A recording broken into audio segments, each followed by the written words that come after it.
Hey everyone, this is Car Ray Rob. Where I'm Ray. And I'm Rob. And we want to welcome you guys to our podcast, Hello Movies, My Old Friend.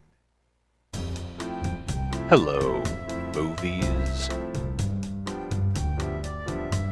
Hello, movies.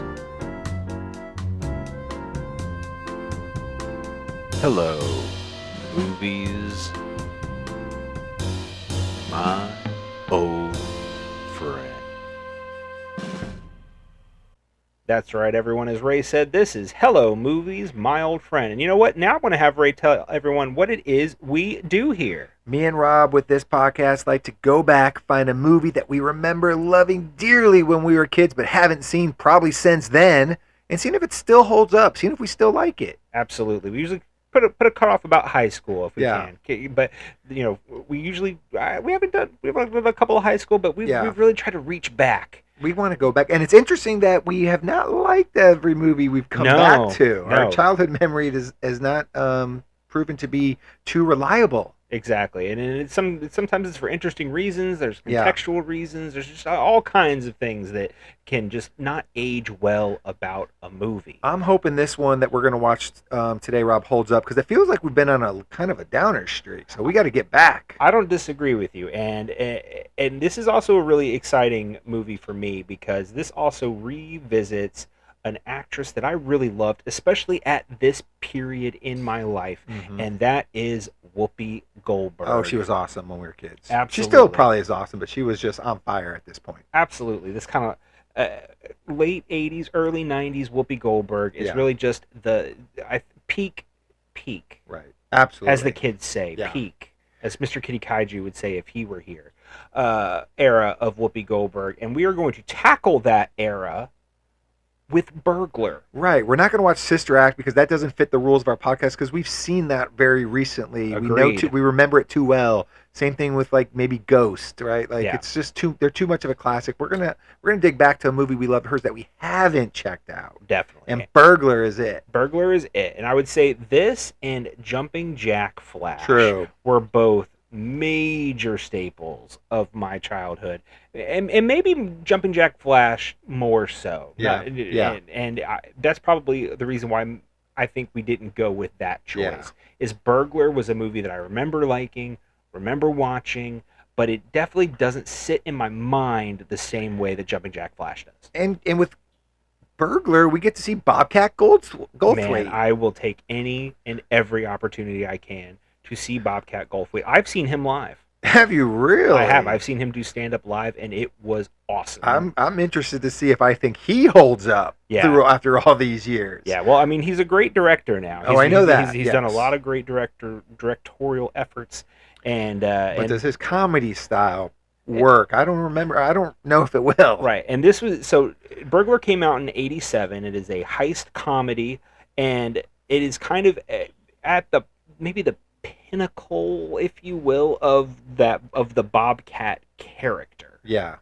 And so you're right. At this point, you know, he'd already done a couple Police Academy movies by this point, but it was, you know, it's when he was really living the character. Like I don't know if people even realized that's not his real voice. That's not him.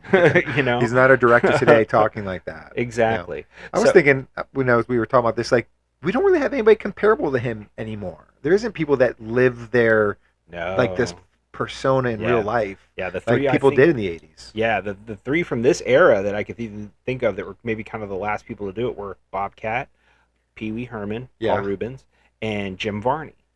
Ernest. Yeah. So I think, you know, since then, you're right. I don't necessarily think that people do that unless there's somebody doing it right now we don't know. We're not cool enough to know yet. Right, exactly. Yeah. You know, this person does not actually talk like that. No, well, we don't know, and I don't think there is, but and I know for sure there's no one that's the next Bobcat because there won't be. No, there will never be another Bobcat. But again, I'm interested. Do you kind of what are some of your memories from the movie itself? Okay, so this is always the fun part because you got to like kind of dig back before you actually watch the movie and remember. So I remember it being a heist movie. So I remember kind of like, you know, Whoopi Goldberg having that kind of like, you know, cool kind of robbery sequences, you know, like some of those things. Obviously, I remember Bobcat. I remember G.W. Bailey is in this movie, also from the Police Academy movies. True. I don't know if I remember of any of Bobcat's like bits per se. No, I don't. I kind of remember Whoopi dressing up in a bunch of costumes when she does. Well, yeah, because again, the burglar. That makes I remember that. I don't know why, but I feel like I remember there being some kind of an LGBTQ angle to this movie. I think Whoopi maybe had some like one of the female characters, like maybe they have a moment or something. I don't remember. It's something like that, and I'm not sure what that is. I always just remember that from my childhood. I guess what I remember more was the feel. So I remember this movie kind of always being funny to me, a little tense in like a good thriller type way. So yeah, I kind of remember more of that. I'd like to fill in some of those gaps with the actual content. Yeah, I feel like it definitely maybe in my mind sticks out as being a little bit more serious than Jumpin' Jack Flash. Yeah, probably so. Yeah. Yeah. Well, you know how we could answer a lot of these questions that we're having? I know exactly what you're going to say, and I'm in complete agreement. Let's go watch the movie. Let's do it. I'm going to invite everybody listening to this podcast. If you haven't seen Burglar in a really long time or ever, go do it. Pause the podcast, check out the movie, come back, and hear what me and Rob think about Burglar as we revisit it. Ray and Rob are currently watching the film. You may be also watching the film.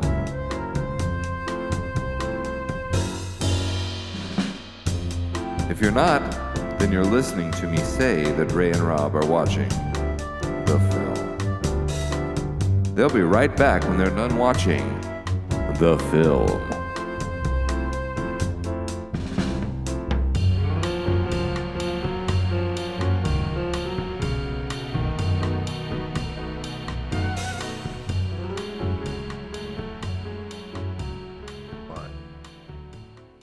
Okay, everybody, we are back. I want to make sure we announce it and you guys don't feel like you've been robbed or burglared of your time. We did not rob you of your time. We've seen Burglar, and Rob, let's start talking about Whoopi, because this is definitely a Whoopi movie. I kind of forgot about how much she kicks butt in this movie. Yeah, like I said, I stand by what we kind of said early on in the before section, where this really is kind of like peak Whoopi for me in a lot of ways. I think,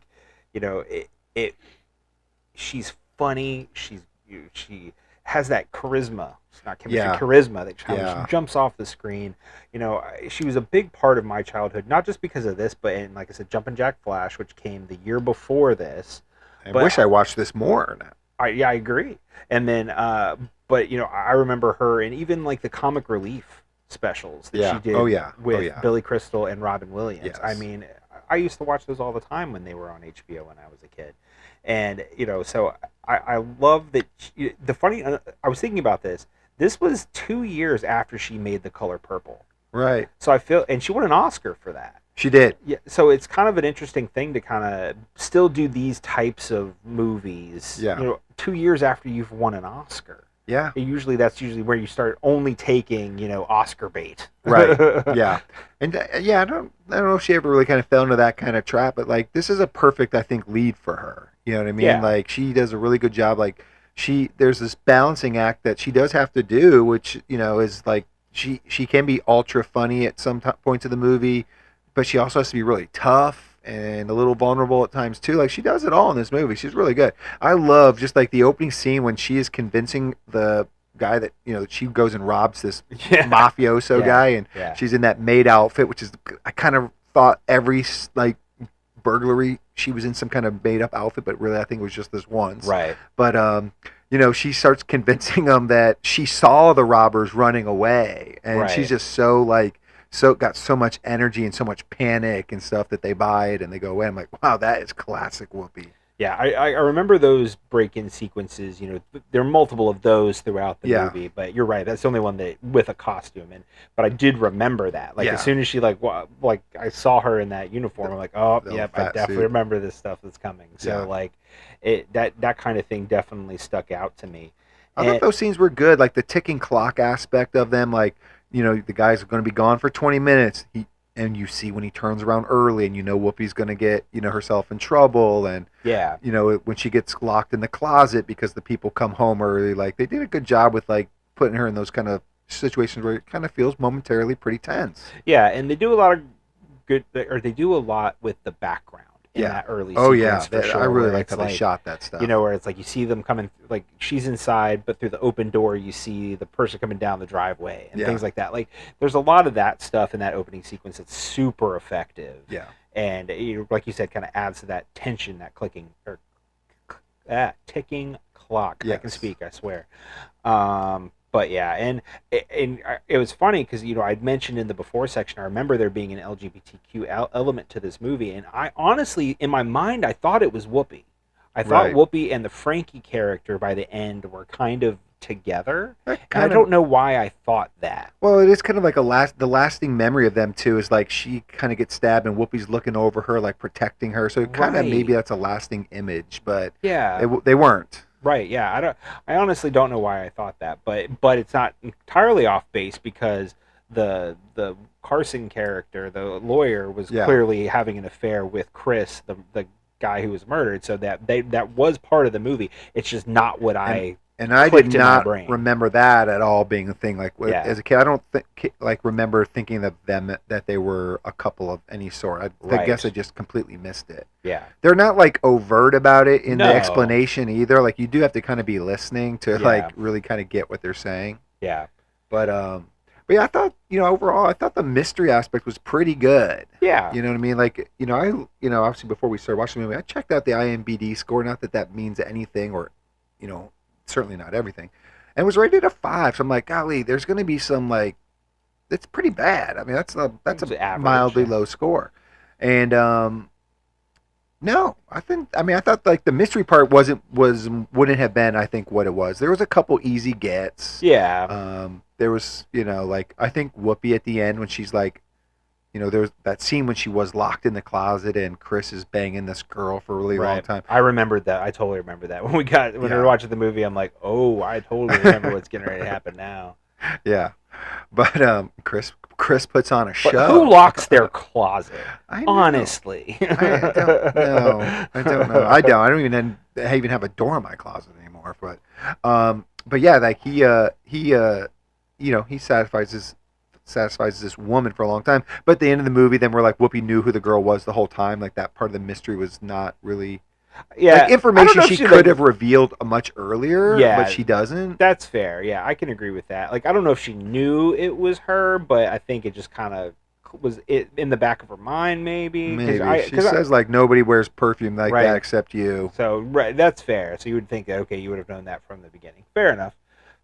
But also, I mean, not that, at the end, it was more that she knew that whoever his, sexual partner wasn't the one that murdered him, because it was a man that murdered him. Right. So I think that was also part of the reason why, even if she knew, she probably just kind of like disregarded it. But it is a piece of information. Like, when she's talking to Lesley Ann Warren's lawyer, right? That she's going to mention like, oh, she was there having sex that night with Chris. Well, she probably would have told Ray at some point too. Right. Exactly. Yeah, well, the person that you have arrested for it right now and is in jail was there. Like, right. I would have probably told you that. Right. It's probably the biggest plot hole of the movie for sure. But and when they're going to the bars to kind of try to find out information about Chris, and they go to the first the yuppie bar or whatever. Yeah. And there you see her really trying to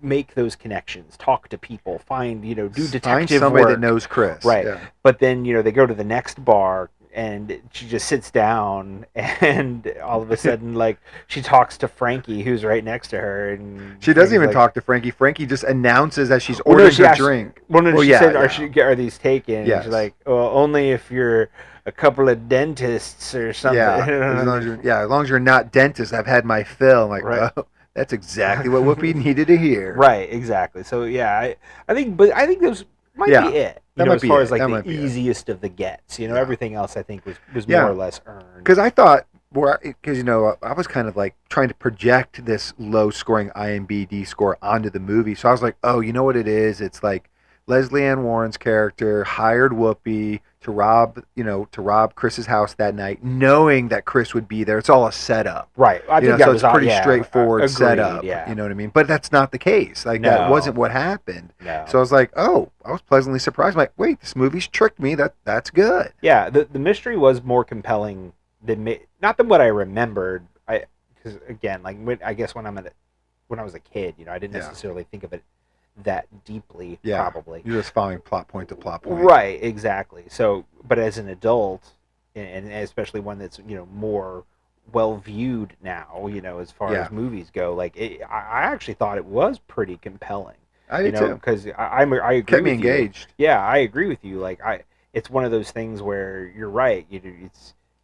A lot of times it is that kind of situation where it's like, oh, I need you to pull this job and you're going to do this, and it's always the person who gave you the job is the one setting you up. So I think that was a pretty reasonable thing to suspect, and Lesley Ann Warren kind of plays that character well. Obviously she's in Clue as Miss Scarlet, which is fantastic. Amazing. Yeah. So you kind of have that in your mind about who she is, but obviously that's not ultimately what ended up happening. But let's take that opportunity a little bit. Let's talk a little bit about these side characters. We brought up Lesley Ann Warren. Obviously, we talked about Bobcat. Oh gosh! In the beginning, we got to talk about Bobcat. Right. More. So what do you think? Do you think you were kind of worried about Bobcat, annoying you, holding up? What do you think? I was more than pleasantly surprised at how enjoyable I found Bobcat to watch. Yeah. Like, I thought he was perfectly used in this movie. I almost feel like at times he disappeared for too long, and I was like, I got a fever, and the only prescription is more Bobcat. No, I get that. Yeah, I mean, and he's not just like over the top crazy all the time. Like, he does have scenes with some subtlety, right? Maybe air quoting the word subtlety, but subtlety and acting, and then he has scenes where he's allowed to let it go and just be crazy and funny. But it's appropriate to what the character is going through. It's not just like, let's have a Bobcat scene just so he can have a Bobcat scene. Like when we did Ladybugs, it kind of felt like they tried to like hammer in like Rodney Dangerfield moments, even if they didn't really fit. Right. But I don't think they did that with Bobcat. No, not at all.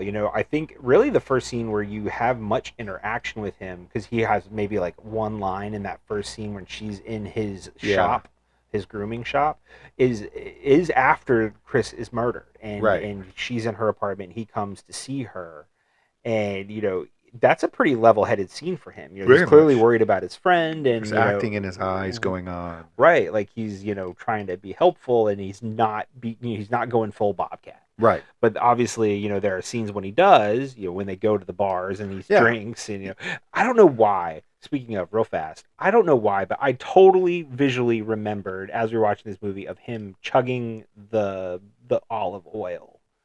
I did not. I don't know why. I don't know if it's like a gross thing when I was a kid, when you like see something, you're like, oh, what is that? But like, I totally remember that. And then she makes him pay for it, which is stand up. Right, really goes to like the whole like burglar. Well, not just the burglar character, but Bernie as a character. Right. I mean, she's like her sense of right and wrong. Yeah, she's like a burglar for profession, but she doesn't just steal everything she looks at. You know what I mean? Right. It's not like she's a kleptomaniac. Right. Something like that. I did remember Bobcat kind of being like screaming at girls as he's trying to like pick them up at the bar. Right. But like I said, like I think full Bobcat. Yeah. Well, I think when Bobcat goes full Bobcat is he's really drunk, so it fits and it works. Right. And when he's at the police interrogation scene, oh my God, which might have been my favorite scene of the movie. That was so good. I'm worried about you, man. Cops have the highest instances of suicide. Just everything's going fine, and just someday, boom, in the closet. Like it was so good. I appreciate you not trying to do a real Bobcat impression. No, we said before this, no Bobcat impressions. Not even a little bit. Oh my God, there you go. Oh man, that hurt. You set the rule and then you break it. God. Yeah.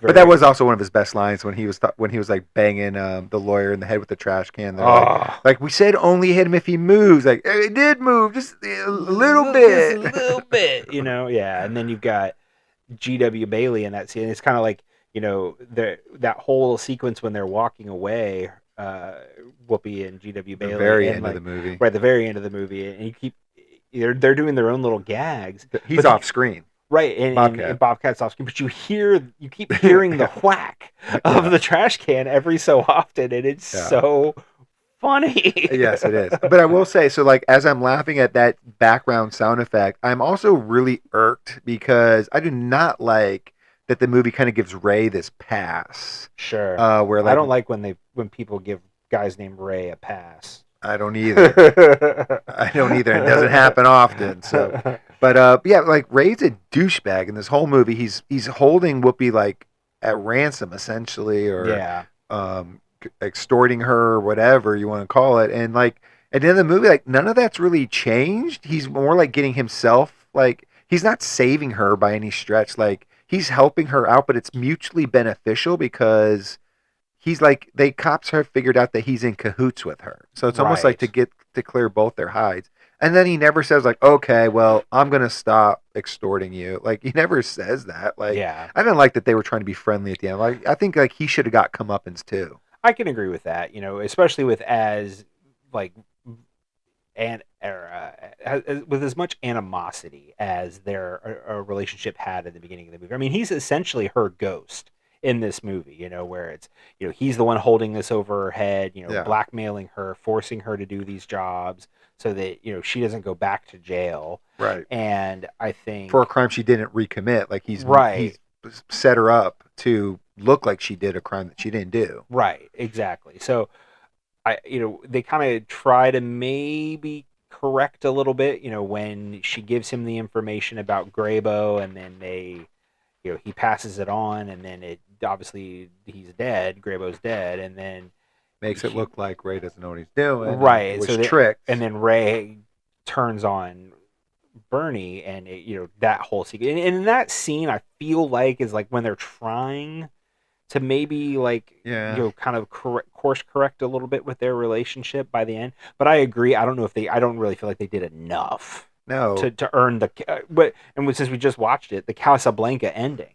where it's like, they're walking away, and it's almost like waiting for one of them to say this is the beginning of a beautiful friendship. You're right. It's like, I don't know if that's quite right. But it was funny what they were doing. It just, from a narrative standpoint, I completely agree. Yeah, I wanted her to like somehow get Ray either in trouble, which she almost did accidentally, or like it's clearly stated and there's reasons why he's not going to extort her anymore. Like he gives her back the gloves that he's using against her or something. Right, something like that. Some like olive branch thing. Sure. I think that would just kind of close that up for me and make it feel a little bit neater. And then maybe I could say, all right, well, can we start being friends now? Or all right, maybe I can buy that now. Yeah. No, I can agree with that. Now, one thing I did not remember at all in this movie was that John Goodman's in it. I know. I did not remember that either. When I saw it, I'm like, oh my God, John Goodman's in this movie. And he's so good in it. I like that little cop pairing, those little two detectives. Do you like the cop pairing? I do. You like his partner? You know where you know her from, because you know her. I don't. Oh, I've never seen her before in my life. Dig real deep. This is a movie I watch literally every year on a very specific day, and you know that because I talk to you while I do it. She's in Arthur? She's the prostitute from Arthur. Oh my gosh, she's in the very beginning at the table. He takes her out for a date. Oh my gosh. She's had 5 relatively good years. Oh, that poor woman. Yeah. Did not make that connection at all until this very funny moment. Holy cow. Yeah, I did not remember her being in this either, to be honest. But I had to hold off. I didn't want to ruin it, but my mom died when I was 6. I hate when they do that. My father molested me when I was 11. She had 5 relatively good years. Yes, literally, I watch that movie every New Year's Eve with my wife, and while I do it, Ray and I quote the movie back and forth through text messages. Same text every year. That is how much of a nerd we are. Arthur would never be on this movie because we watch it all the time. All the time. Top 5 classic.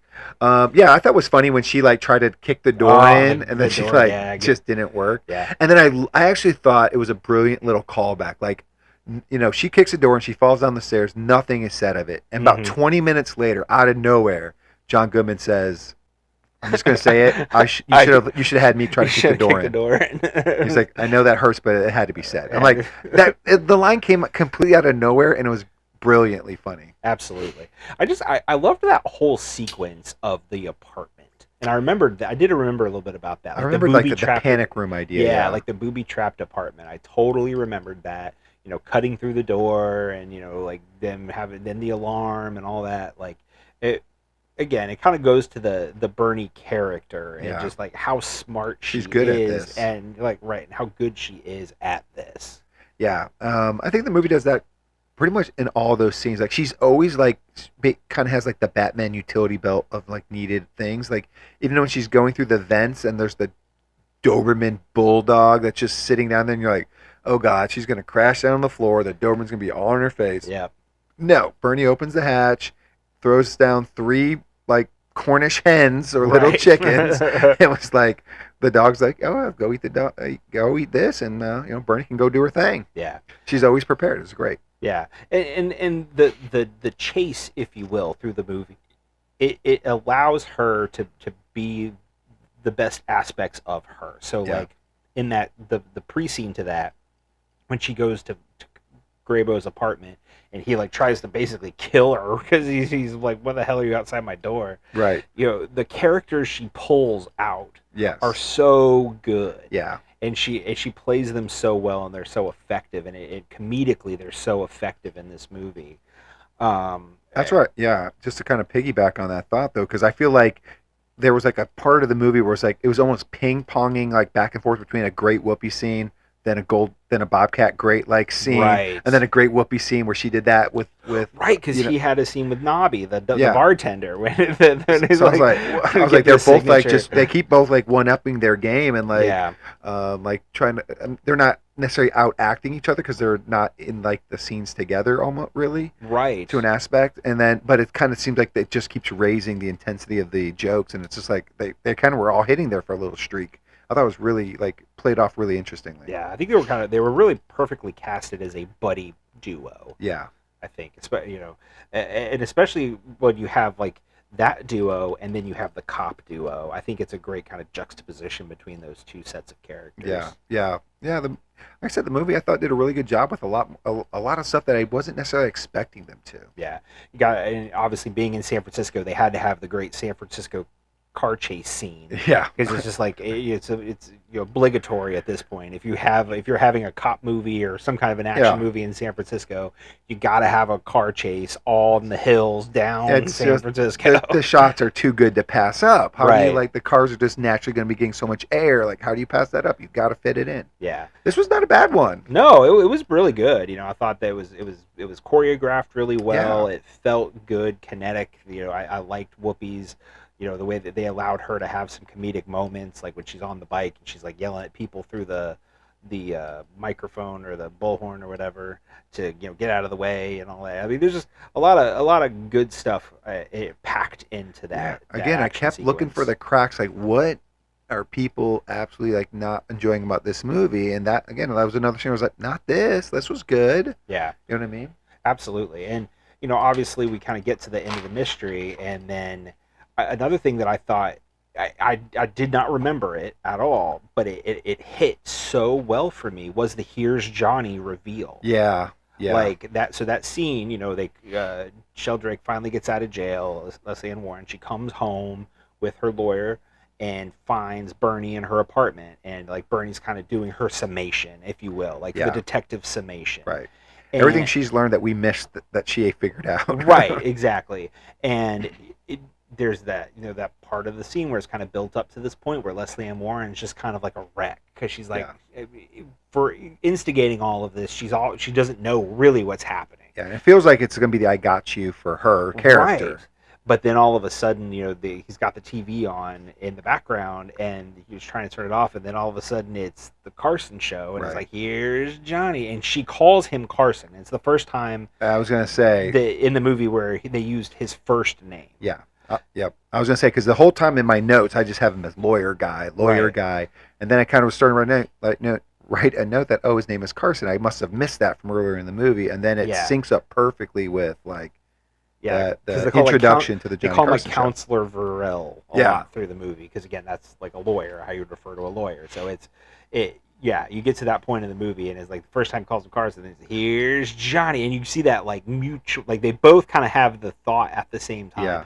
But obviously, in his mind, he didn't I don't know if he necessarily clicked in that moment that she realized what was happening, but like she could tell he heard it, and that was enough for her. Yeah, because she had heard from Frankie that was how he referred to one of his friends. Yeah, exactly. So that was a really good. The way they did that was really well done. Yeah, like I said, I did not remember that at all, and it felt very organic. Like when I'm in this rewatch, it hit perfectly. I'm like, oh man, like that's a really effective reveal. Yeah, it was. And then we kind of get to the last action sequence, which we already talked about the end of, but the park setup with super foggy, right? And I remembered that. I remember the fog, and I remembered Frankie being there and like being all part of this, and the fight between. Yeah, I will say I did not think his acting was very good. Like he has this like sadisticness in his. Like, he was that. I'm like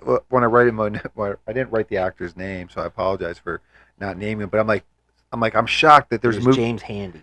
All right, sorry, James Handy, but I was like, you have a movie with Bobcat, and you're the one that's overacting. Shame on you.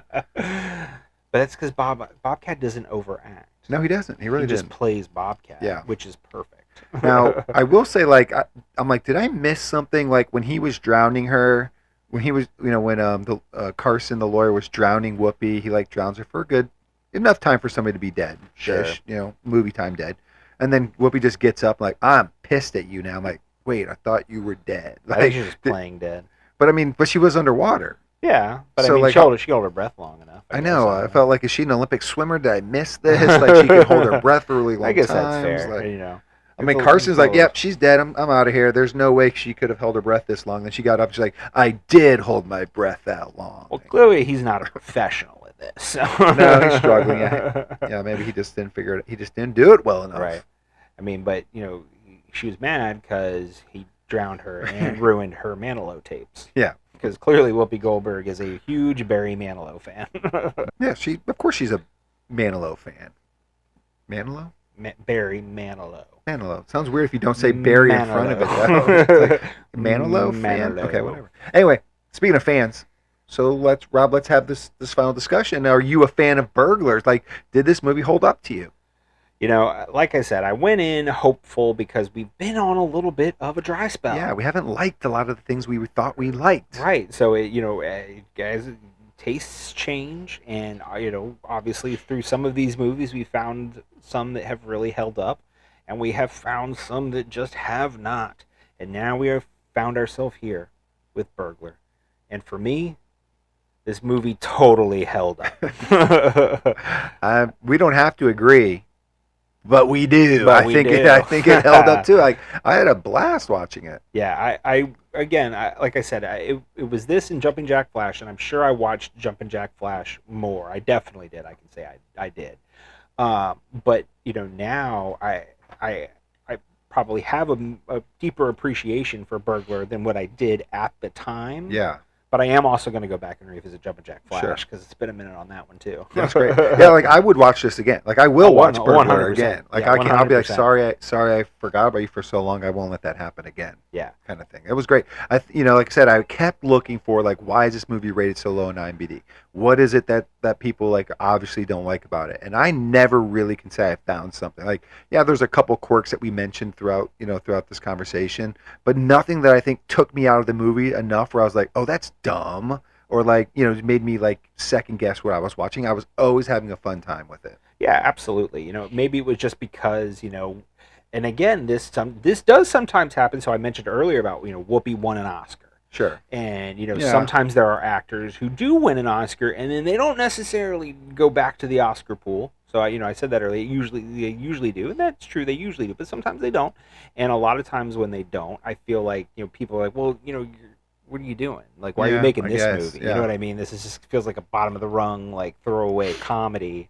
why are you making this movie? Because it's fun. Right. And exactly. And sometimes people just don't want to have fun at a movie. Right. And this is a fun movie. And I like I said, I don't think there's anything about this movie that makes it not fun. Or is it perfect? No. No. We've pointed out a few of the issues, a couple glaring potholes, a couple of performances that were like, nah, whatever. Yeah. But overall, as a vehicle for Whoopi Goldberg and Bobcat Goldthwait, let's say, and for a vehicle for both of them, I think it knocked it out of the park. I agree. I mean, like I said, it was a blast. Bobcat was better than I anticipated, much better. He was great. I want to rewatch some of his scenes right now. I'm just going to pick them up on YouTube and check them out. Just the interrogation scene over and over and over again. Yeah. So in my mind, Sister Act's probably still way above this. If I ever had to see a Whoopi Goldberg movie, I'm going to put on Sister Act. But this would be up there now. This is on the list of things to consider. Absolutely. All right, Rob. Well, I'm doing it. I'm ending our conversation on Burglar. I think we've talked enough about it. You've stolen enough of your time. We've stolen enough of your time.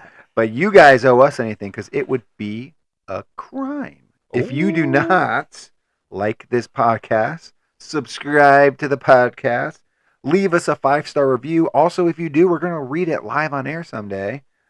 Email the podcast at carrayrob@gmail.com or reach out to us on Blue Sky at carrayrob. Absolutely. And if you would do us the biggest of favors and share the podcast with your loved ones, with your friends, with your enemies, with the stranger on the street. We are trying to grow our listening audience, and any help in doing that would be very much appreciated. We would love that. We will be back next week with the first August episode of Say Hello to My Little Film. Your turn. It will be back to me. It is not my birthday month, though, so there will be no messing with Ray. There will be no messing with Ray, so we will be back to normal, but who knows? Maybe I will pick something just to mess with you a little bit more. What? Maybe I'm going to extend my birthday another month. This is news to me. We'll see. But you're not going to want to miss it either way. So until then, this is Car Ray Rob. Where I'm Ray. And I'm Rob. And remember, be defined by the films you love, not the ones you hate. Hello, movies. Hello, movies. Hello, movies. My